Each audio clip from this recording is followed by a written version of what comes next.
Where'd you get your bonds? The Federal Reserve has cut its key interest rate to the lowest level on record. Biggest interest rate The cuts federal in funds history. rate, the interest that banks Crisis will happen. The biggest fiscal stimulus we have ever seen. And that'll solve the problem.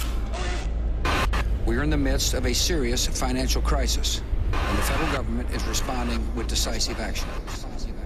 We boosted confidence in money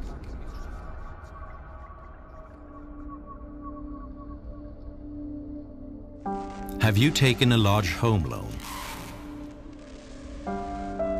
Or did you put your savings in stocks, mutual funds, or bonds? If not, then you can relax. But all of us who did are living on borrowed time. This is the story of the greatest financial crisis of our time, the one that is on its way.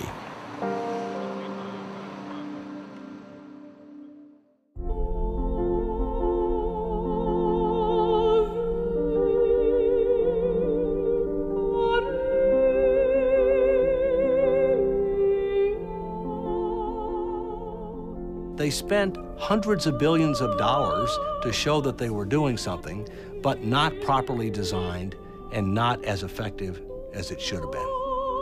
When they start losing money, hey, we got to get back in the game. We got to get those dice rolling again. Hey, let's create another bubble. You think the dot-com bubble was too big? We got a bigger one for you. We'll call it the real estate and the credit. Well, the problem is they never actually cure the crisis, right? They just give alcohol to a drunk. It doesn't sober him up. It just, sets him up for, a bigger hangover. And that's all we've done. And that's all we're trying to do. And so I know at some point you kill the patient, right? At some point you can't drink anymore. It's just the end of it. You reach the end of the ability. And that's where we are. Congress wanted to believe them. Congress wanted an excuse to bail out the auto workers. And the executives gave them just enough political cover to say, well, I'm not really doing this because I want auto worker votes and I'm going to give them a huge amount of money. I'm really doing this for the American economy. The Federal Reserve has cut its key interest rate to the lowest level on record. The federal funds rate.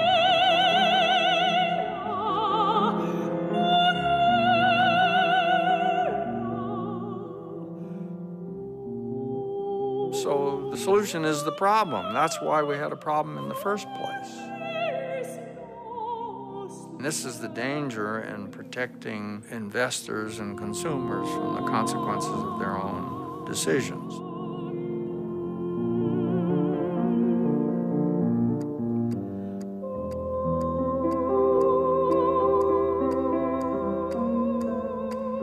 We can do it, but we need to do it soon because the clock is ticking and time is not working in our favor.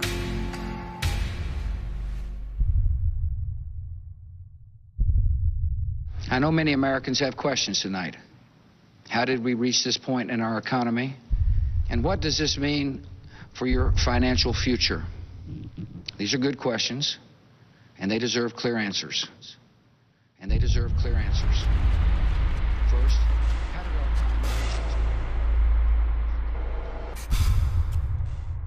They took down the symbols, the financial symbols of America, the twin towers of the world trade.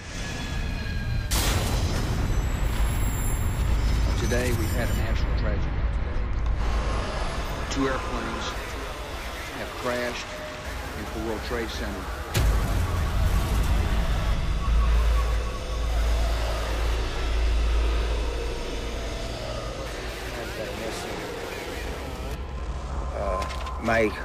My old company, my old company where I used to work, the whole company's missing.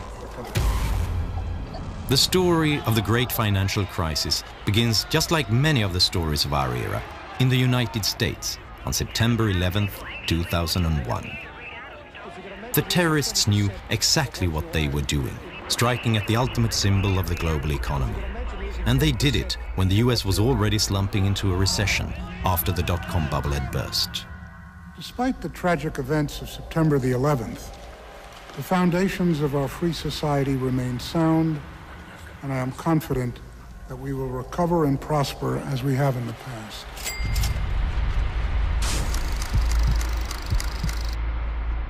In spring 2001, the Federal Reserve started lowering interest rates. And now it continued lowering rates to save companies on the brink and to keep unemployment down. During 2001, the interest rate was lowered from 6.5 to 1.75%. In 2003, it was cut all the way to 1%, and it remained there for a full year. Predicting the panic of 08, the economic 9/11, and the current economic crisis that we're still in was probably one of the easiest forecasts we've ever made in our 30 years of trend forecasting. It was very simple. Gerald Celente lives in Kingston, a few miles north of New York. He's one of the top trend analysts in the US. He has been called a modern Nostradamus. He didn't just predict the current crisis, he also predicted the dot-com bubble and the stock market collapse of 1987. Immediately after 9/11, the President of the United States, George W. Bush, told the people to be good Americans and go out and shop. But how are they going to do it? You're in a recession. The Federal Reserve comes to the rescue. In his memoir, Federal Reserve Chairman Alan Greenspan writes that he knew that low interest rates might cause a bubble. It's party time! Traditionally, central banks remove the punch bowl once the party starts. The interest rate can't remain low for too long, or people will do things they'll regret later. This is one party that just has to turn out right. Well, the purpose of a party is to have fun together. And a successful party needs planning and skill. Greenspan argued that the Fed should never remove the punch bowl, but rather keep refilling it when the party started to peter out. And if things went bad, the Fed would clean up the mess and tend to the hangover. Banks and speculators loved it. Now they could take greater risks than ever before. If they were successful, they could keep the profits. And if they were unlucky, Greenspan would rescue them. Mom was that way. Let me come home crying over something and she'd give me candy every time. When you see the stock market come down and the real estate bubble burst, all that phony wealth is going to evaporate. And all that's going to be left is all the debt that we accumulated to foreigners. Peter Schiff is another analyst who was roundly mocked when he predicted a crisis for the US economy in the midst of the boom. We went on an unprecedented global spending binge. American citizens borrowed and spent trillions of dollars to buy stuff. And that is why we're in so much trouble. It was because we got drunk on all that Fed alcohol. Fed alcohol. Fed alcohol. In a world that was suddenly uncertain, with the country under attack, nothing felt safer than investing in your own home, in the American dream. I do believe in the American dream. I believe there is such a thing as the American dream. Owning a home is a part of that dream. It just is. Right here in America, if you own your own home, you're realizing the American dream. Vernon Smith was awarded the Nobel Prize in Economics in 2002. He received it for his research in experimental economics. In his experiments, he puts economic theories to the test. Smith is an expert on bubbles. If you can buy a home with almost nothing down, then you do well if the prices continue to go up. If it goes down, well, then you have an incentive to walk away from it and let the bank have it. Low interest rates caused a housing bubble. Cheap loans encouraged people to buy more and bigger homes. Housing prices began to rise by 10% a year. So many took out a second mortgage on their old house to fund consumption. You want to go on that vacation? Buy some new clothes? How about putting an addition on your house? You don't have the money? How about a home equity loan? That's for you. Let's use your house as a piggy bank. The banks granted loans to almost anyone. Why would you need a decent income to buy a home if you can get rich just living in it? The market even coined the term Nina loans. No income, no assets, no problem. You'll get a loan anyway. The legislation was more aggressively pushing lenders to lend to people of modest means, people whose incomes were 80% of the median income or below. Politicians encouraged this. For a long time, both the left and the right have been encouraging home ownership. So they've created deductions, subsidies and insurances. And they created two huge mortgage financing companies, Fannie Mae and Freddie Mac.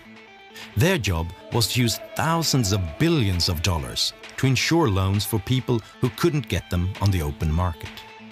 They were government-sponsored enterprises.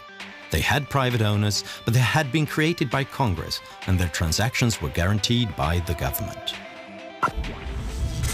So particularly Fannie Mae and Freddie Mac are government-sponsored enterprises, and what it means is they're private, not now maybe, but they're private companies that have special charters from the government. And the thing about government-sponsored enterprises, which is the main thing people are talking about, is a sense that they're guaranteed by the government. First of all, government-sponsored corporations that help create our mortgage system. I introduced two of the leaders here today. They call those people Fannie Mae and Freddie Mac, as well as the federal home loan banks, will increase their commitment to minority markets by more than $440 billion. In the last decade, Fannie Mae and Freddie Mac have donated more than $200 million to politicians in Washington. Enterprise-sponsored government. I asked the former Freddie Mac chief economist what they got for their money. I don't know. I mean, that's a tougher question. No, they had a pretty good charter.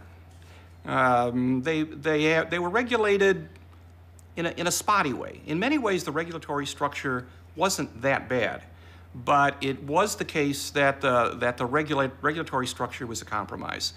It wasn't a treasury, it wasn't a housing, really. It was somewhere in between. You know, there was a huge moral hazard courtesy of the government in the mortgage market. When the government, through Fannie and Freddie, started to guarantee mortgages, then the lenders were no longer worried about getting their money back because the government said, we guarantee it.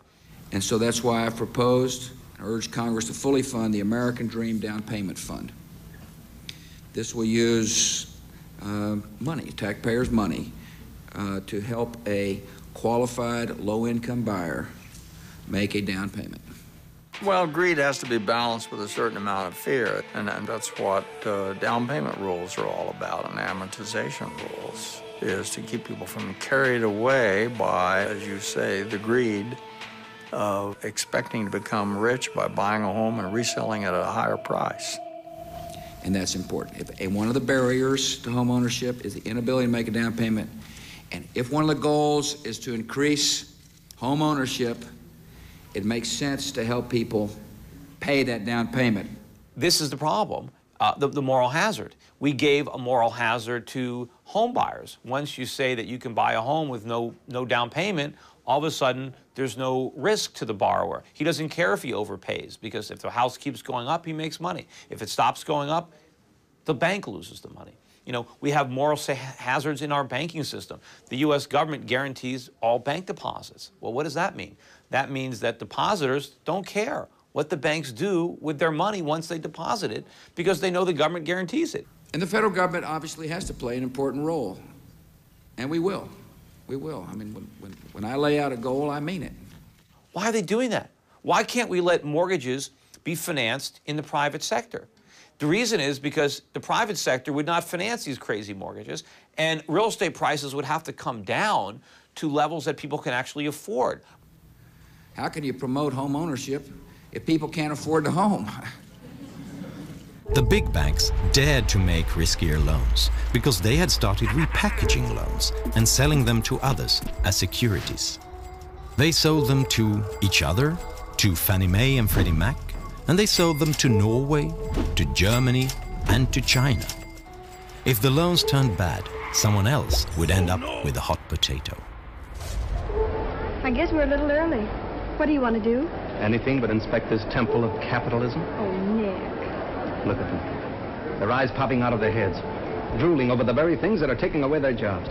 Now, Nick, don't get all excited. My family think that America is a pretty swell place, and I don't want you to disillusion them. I know. Everybody wanted to buy because the rating agencies that rate securities gave the mortgage-backed bonds their highest rating. They promised huge payoffs at near zero risk. The rating agencies thought that house prices would just keep rising.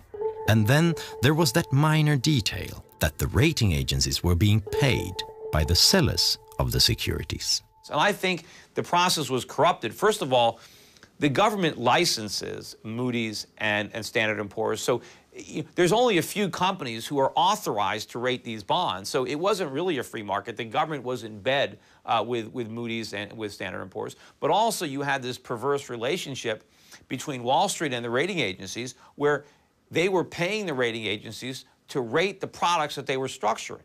And so there was, this was an incestuous relationship where they knew if they put bad ratings on them, they wouldn't sell. And if they didn't sell, they wouldn't be making all this money constantly rating them.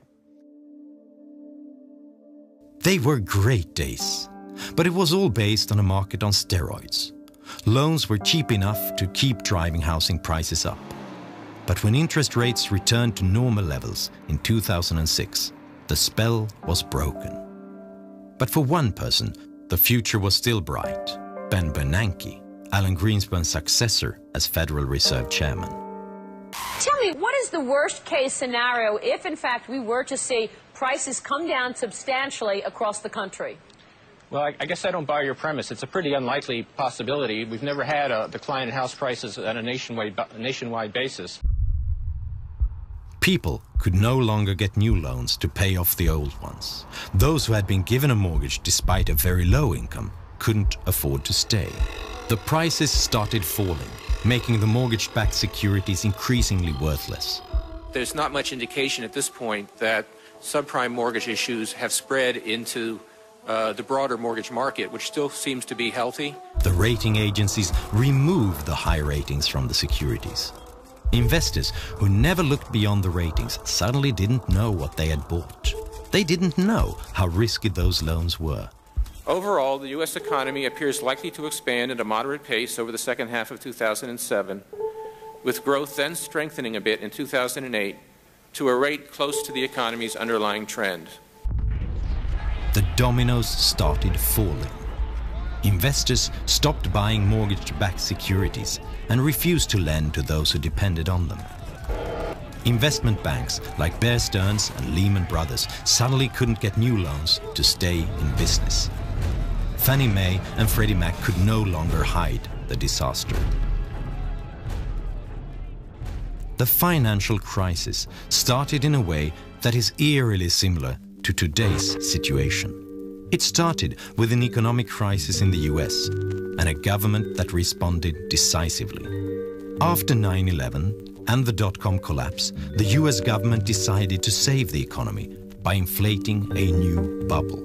Today, the world is trying to get out of the financial crisis by inflating a new bubble. The difference is that this bubble is much bigger.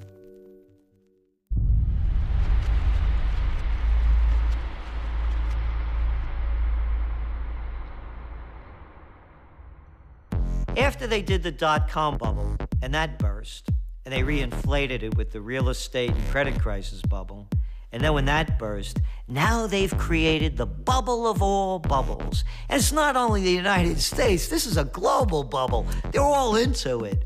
It's called the bailout bubble. Hey, the economy's going down, recession's setting in, sales don't look good, exports soft, need more money? How about, we'll call it stimulus packages. And from Australia to the United States, from the UK to China, they're dumping funny money into the system to keep it going. In September of 2008, the US economy is near collapse.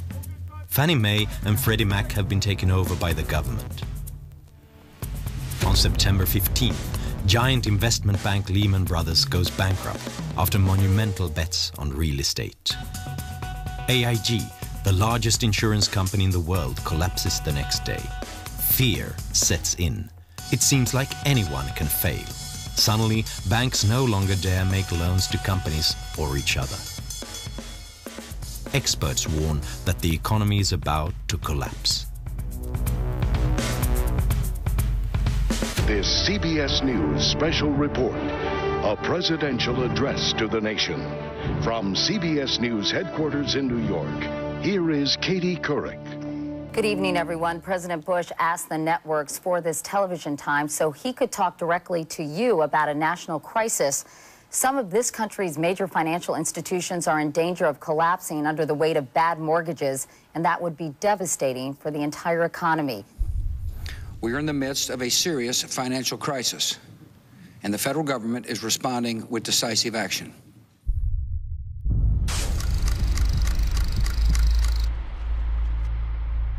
In a televised speech, Bush scares the market even more, while still claiming that they can trust him. He has a solution.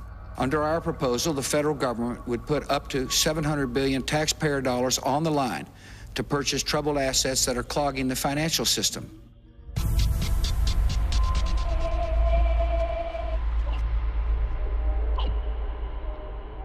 The US government wants to spend huge amount on Wall Street banks to cover their bad deals. Even banks who don't want the money will be forced to take it, so that the public won't know which banks are on the brink of collapse. All those in favor say aye. Opposed say no. The ayes have it. Speaker. I want to thank the Secretary of the Treasury for working hard with the members. I thank the members for working long hours like they've been doing to come up with a solution that's bipartisan and that'll solve the problem. On October 3rd, Congress approves the biggest financial bailout in history. $700 billion. Around the world, in Germany, Italy, Canada, South Korea and Great Britain, other politicians do the same to save their banks.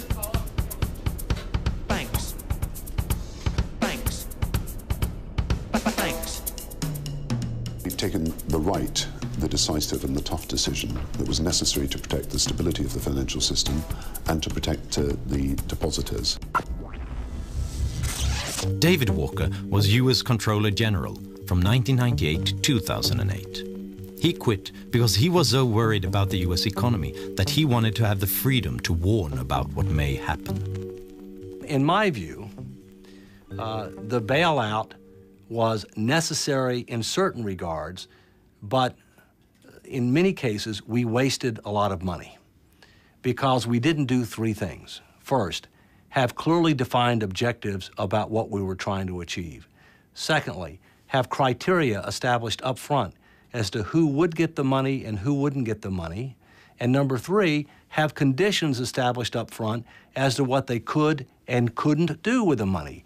And as a result of not having those three things, some people got the money that didn't deserve it. Other people got the money that didn't make good use of it.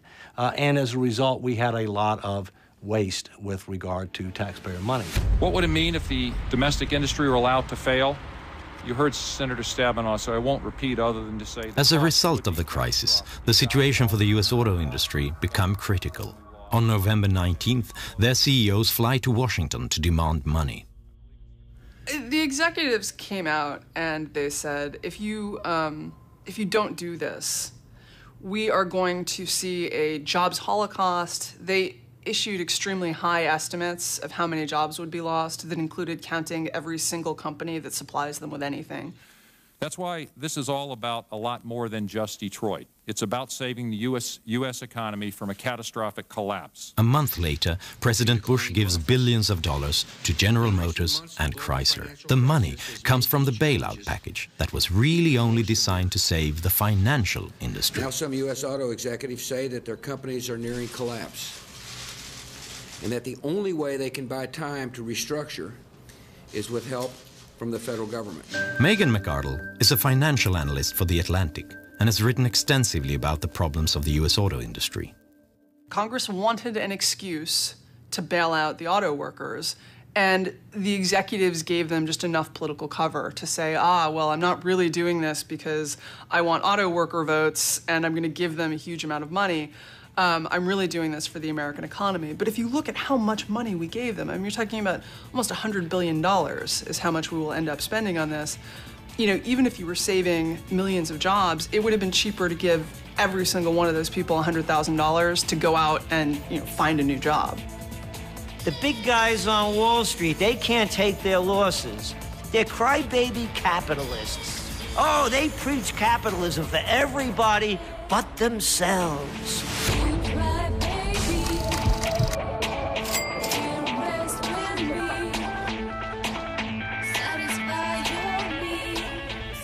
The Federal Reserve has cut its key interest rate to the lowest level on record. Fed Chairman Ben Bernanke and his colleagues also pledged to use all available tools to contain the widening crisis and the longest recession in a quarter century. December 16th, 2008. It is time again to pour alcohol into the punch bowl. The Federal Reserve reduces interest rates to practically zero to restore investor confidence. Other central banks do the same. Hey, have no credit? Don't worry about it. Just sign on a dotted line. The housing bubble that they inflated blew up with all the carnage and all the bankruptcies, and now what is their solution? Well, gee, let's do the same thing we did before. Instead of having interest rates at 1%, let's have them at 0. And let's buy everything we can. Let's print money and buy mortgages. Let's buy credit card debt, student loans. Let's buy bonds and let's drop money from helicopters to try to get the same risk-taking, excessive gambling on Wall Street. Let's try to convince Americans who are already loaded up on debt to go out and buy more stuff, to go out and go deeper into debt. And if the banks don't want to lend them money, let's make them lend them money. I mean, this is economic, suicide. While the Fed lowers interest rates, President-elect Barack Obama prepares an enormous stimulus package meant to get the U.S. economy going. We are running out of the traditional ammunition that's used in a recession, which is to lower interest rates. They're getting to be about as low as they can go.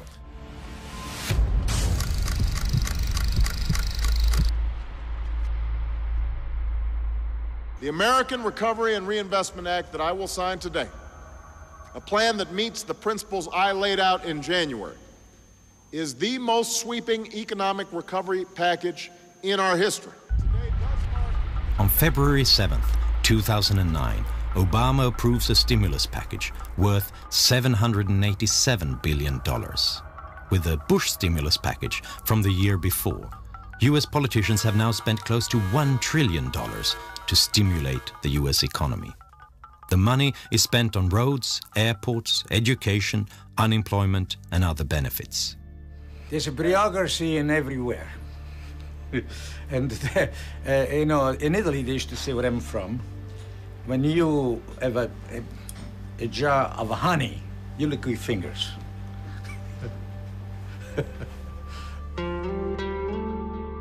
The town of Union is located a few hours from the Canadian border.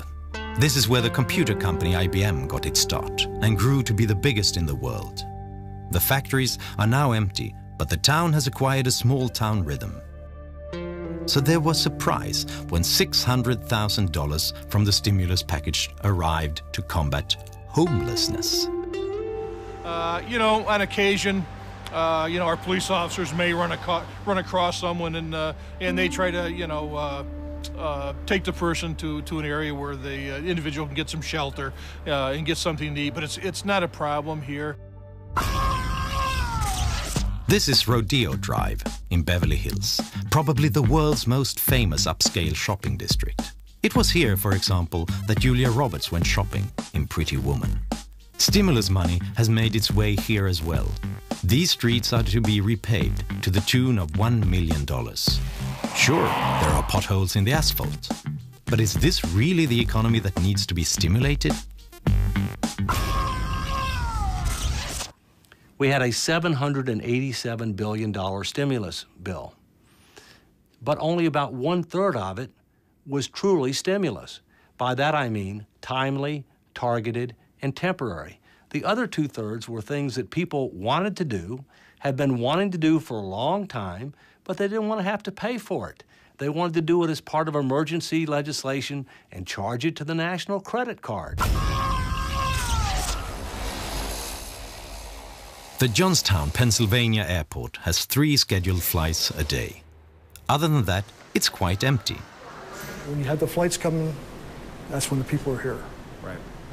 Other than that, it's empty. But one face is everywhere. Congressman John Murtha, the airport's namesake. He's been called the king of pork and has gotten $200 million for Murtha Airport from Washington. Earlier this year, the airport got a new source of revenue, $800,000 from the stimulus package to repave this backup landing strip. The head of the airport insists that the landing strip is safe. So why does it need doing if it's not a safety issue?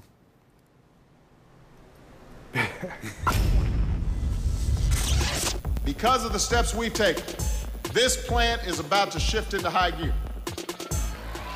One of the biggest stimulus programs was aimed at the auto industry, cash for clunkers. Turn in your old car and get cash toward a new one from the government. It was so popular that its $1 billion budget ran out in a week, so more money was quickly injected. Many countries offered similar programs. Germany had the biggest one and handed out almost $7 billion to those who scrapped any car more than 9 years old while buying a new one. Our government seemed to think that German auto industry is so important, we have to support it in some ways, and therefore they created this bonus. They didn't call it a scrapping bonus because I think they knew just how ridiculous that was, so they called it an environment bonus. Karen Horn is a doctor of economics at the German Economics Institute. And of course, people took advantage of that. It worked as long as it was on, the program worked, but now it's out, it's over, and of course, numbers are dropping. People are feeling that they ran into additional debt due to that bonus that they wanted to take advantage of, and they're having problems they didn't anticipate. So Germany spent almost $7 billion to scrap fully functioning cars and to maintain excessive auto factory output. Once the program ended, the industry was right back in the doldrums. I was just very surprised that people would accept the idea so readily. That they would accept the money is something else, who wouldn't, but that they would find this a solution that they deemed viable. It doesn't give me a very good impression of the rationality of the voter and taxpayer, I must say. And that's where we are. I think at this point, the problem is now so big that government stimulus is not going to, buy us another 5 or 6 years of phony growth like it did last time. Because we have to accumulate so much more debt now. Because the bigger the problem gets, the more we have to stimulate to get that short-term boost. But now the bigger the bust, because now we have a bigger stimulus, to get out of the economy. About a year after the worst economic crisis in modern history, Lehman Brothers is gone. But apart from that, Wall Street looks much the same. Many banks are reporting record profits. The world's stock markets have skyrocketed. The market is finally breathing a sigh of relief. But isn't it somewhat uncomfortable? Haven't we been here before? All the measures that we have taken to save the economy, the low interest rates, the massive debt, the safety net for the financial industry, these are the very things that led us into a crisis in the first place. We've been saved from the consequences of one burst bubble by inflating 100 new ones all over the world.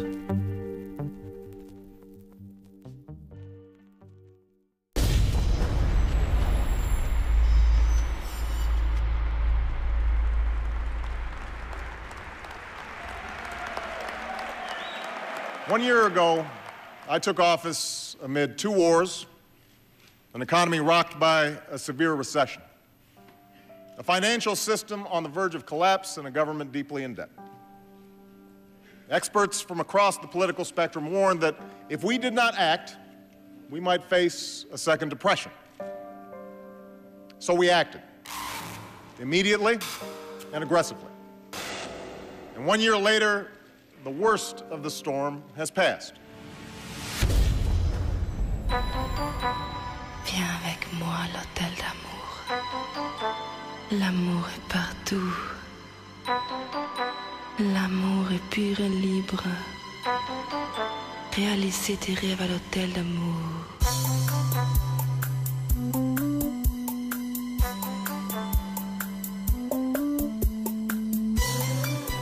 There are positive signs. This is the Hamptons outside New York, a classic playground for Manhattan's elite. A house by the Atlantic like this one costs $30 million. And a hot dog bun with lobster salad costs $18. Fast food, Hampton style. The crisis has made its mark here too. There are fewer private jets at the airport. Instead, the Porsches jostle the Mercedes on the turnpike to New York.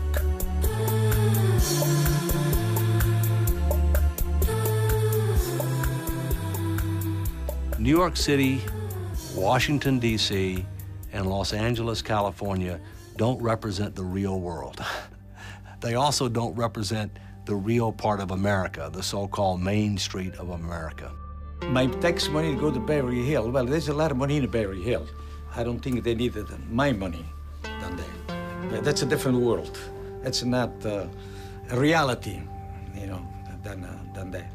If you ever visit Union and need a haircut, you may well end up at Frank Petrilli's barbershop.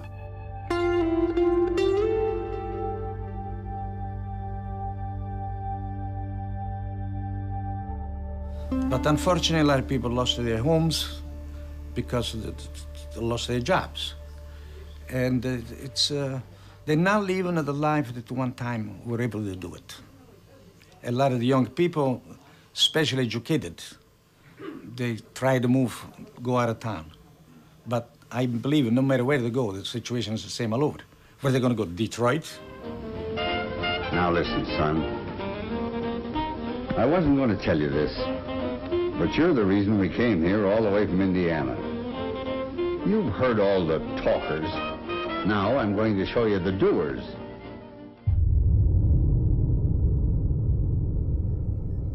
The US government has launched bailouts, stimulus packages and guarantees to the tune of $10,000 billion. Caught myself wondering for the 100th time how the hell I got here. What the hell I'm doing here. That's more than the total cost to the US government for World War I, World War II, the Korean War, the Vietnam War, the invasion of Iraq, the New Deal, the Marshall Plan, and the moon landing. Bush almost racked up more US debt than all presidents before him combined, from George Washington to Bill Clinton. And Obama is almost creating greater debt than all presidents before him, including George W. Bush. But it's not just the US that's increasingly looking like a house of cards. During the crisis, many governments went deeply into debt. Estimates say that the average debt in the richest nations will exceed 100% by the year 2011. These are loans taken at currently low interest rates. Should the interest rate rise by 1%, the US interest payments will rise by $100 billion per year. That's more than the annual cost for the Vietnam War. Sometimes it's just an engine failure, other times it's the deadly flak. If the pilot's lucky, the flak kills him. But usually he isn't, and he burns to death as his plane spins in. It sounds absurd to even think that the United States, the world's economic superpower, might crash. After all, they get the highest ratings from the credit rating agencies. One of the lessons that we must learn from the mortgage-related subprime is you have to take credit ratings with a big grain of salt. Because as we saw with the mortgage-related securities, they went from AAA rating to junk bond pretty fast once people understood the true situation. Today, the United States is rated AAA, but if it doesn't start taking steps to put its financial house in order, that AAA rating will be lost. It's only a matter of when and how quickly. In September 2008, The bankruptcy of one large investment bank brought the world economy to its knees. The fate of Lehman Brothers raised the question of who was next in line, so everyone avoided doing business with banks. How will the world react if the next entity to declare bankruptcy is a nation? Who is next in line if that were to happen? Some houses of cards have already started falling.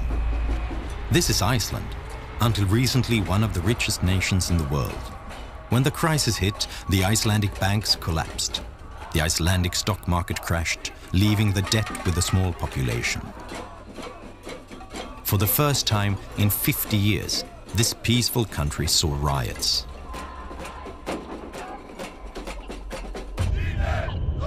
This is Greece. Here, deficits have hit a record high. The national debt is approaching 135% of GDP. The market wants higher interest rates for Greek loans, increasing the pressure on its strained economy. It seems like the Greek government needs a bailout to avoid collapse.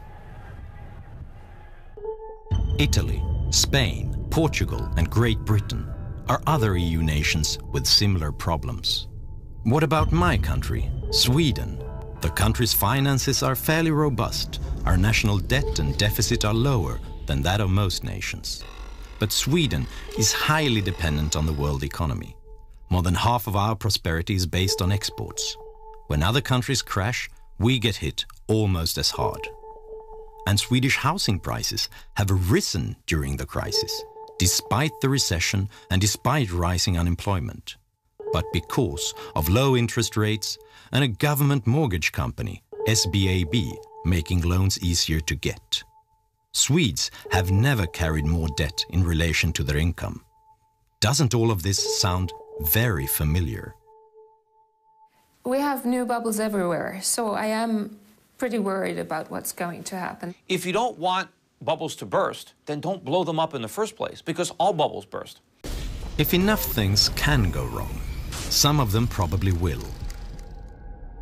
The question is just which needle will burst this bubble? Will it be new credit losses as banks take on greater risks, knowing that the government considers them too big to fail?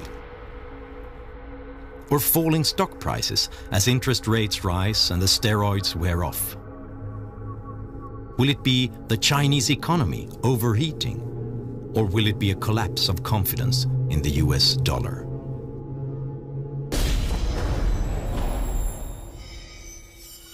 If we lose the confidence of our foreign lenders, and we must not allow that to happen, but if that were to happen, then there would be a dramatic decline in the dollar, a dramatic increase in interest rates, significant fueling of inflation, a very, very deep recession and possibly depression that would be felt around the world.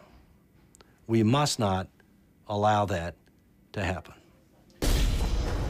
When the next bubble bursts, you cannot use the same emergency measures. You can't lower interest rates that are already at rock bottom.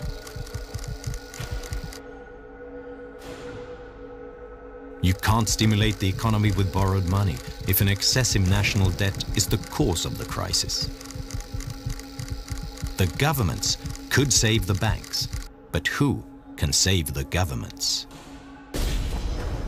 Ultimately, there's going to be a price all around the world to be paid for this. And the longer it continues, the bigger that price is going to be. You know, this really is a moral question. I mean, I can give you plenty of big and bad numbers. You know, when you talk about tens of trillions of dollars, it's just hard to imagine. But you have to put a face on it.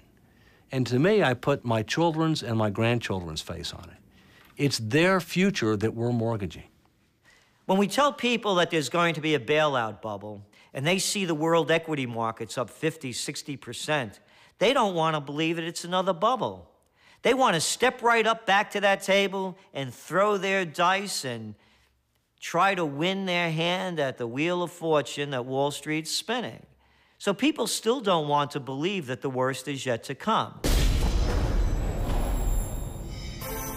It's easy to think of these predictions as much too gloomy, but that is exactly what people said the last time. when these experts predicted the 2008 financial crisis. They were laughed at in the media. You guys are deluding yourself.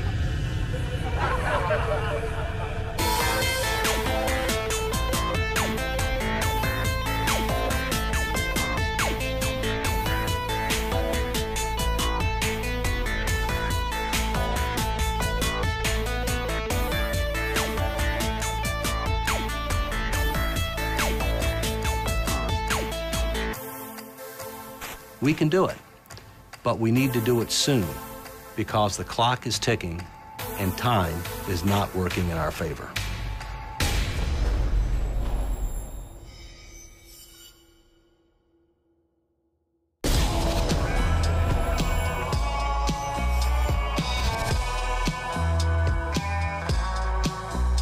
Some of the townsfolk said he was dumb as dirt, but it didn't bother him none. He had a steely look in his eyes that told a different story. He didn't pay no mind. He was a pioneer through and through, and his mind was as wide open as that prairie he'd left behind. His only weaknesses were women and firewater.